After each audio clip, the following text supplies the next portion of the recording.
ایک آیت جو اس مقام پر آ گئی اس کی تفسیر کر دی اور اس کی تفسیر کے لیے دوسری آیت اور دوسرے مقام کو ساتھ ملا دیا تاکہ مفہوم پورا سمجھ میں آ جائے۔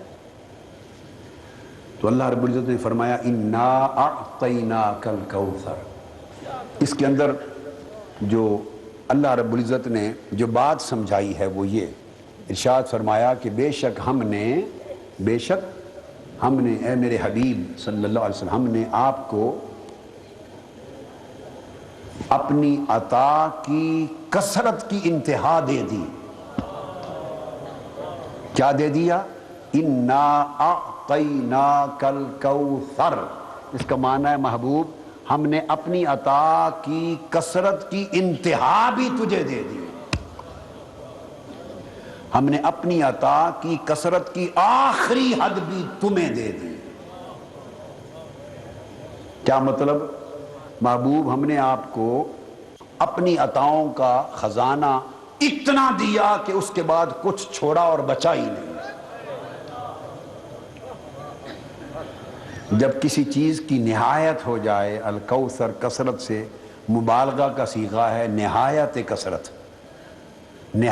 کثرت، جب کسی چیز کی انتہا ہو جائے تو اس کا ما قبل سارا انتہا کے اندر ہوتا ہے۔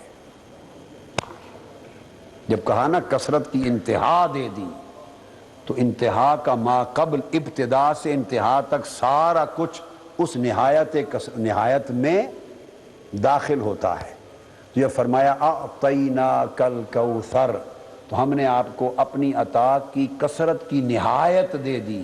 تو مطلب یہ ہے محبوب جو کچھ عطا کرنے کا تھا وہ سارا تمہیں دے دیا، ایک شے عطا کرنے کی نہ تھی، وہ الوہیت تھی۔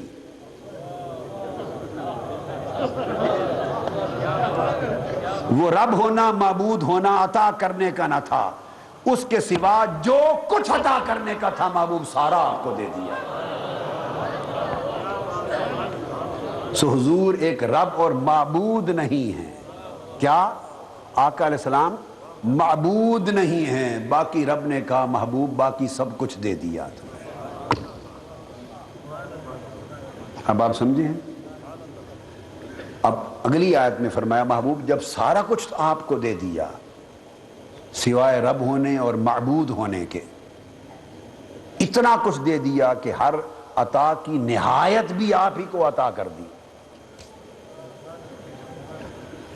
اور یہ بھی نہیں فرمایا اِنَّا آتَيْنَاكَ الْكَوْثَرَ، یہ بھی نہیں فرمایا اِنَّا آتَيْنَاكَ، جیسے قرآن مجید کے لیے کہا، قرآن مجید اور سبع مثانی کے لیے وَلَقَدْ آتَيْنَاكَ سَبْعًا مِّنَ الْمَثَانِي، آتینا تے کے ساتھ اس کا معنی بھی ہوتا ہے دینا۔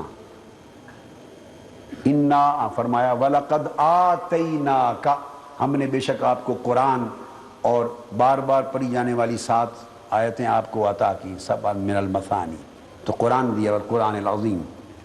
یہاں آتینا تے کے ساتھ نہیں فرمایا، فرمایا اِنَّا أَعْطَيْنَا توئے کے ساتھ ہم نے آپ کو عطا کر دی۔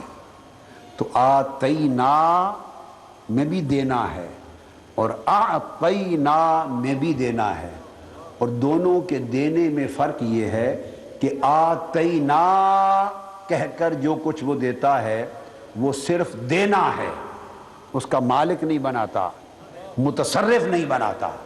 اب قرآن میں حضور تصرف نہیں کر سکتے، رد و بدل نہیں کر سکتے، ایک حرف کو بھی حضور نہ بڑھا سکتے ہیں نہ گھٹا سکتے ہیں۔ وہ قرآن صرف دیا ہے تاکہ امت تک پہنچا دیں، اور جس چیز پر عطا کا لفظ کر دے اعطینا، اس میں عطا کے ساتھ ملکیت بھی دے دیتے ہیں کہ محبوب ساری عطاؤں کی کثرت اور سب کثرتوں کی نہایت جو کچھ دیا محبوب وہ ادھار نہیں دیا، اس کا مالک بنا دیا، اس کا مالک بنا دیا ہے۔ امانتاً نہیں دیا کہ رکھ لے پھر لے لیں گے، نہیں محبوب اب تو مالک ہے، جس کو چاہے جتنا بانٹ دے دے دے، تجھے مالک بنا دیا۔ اب جب اتنی عطاؤں کی کثرت ہو اور ان کثرتوں کی نہایت ہو اور پھر اس نہایت کی ملکیت ہو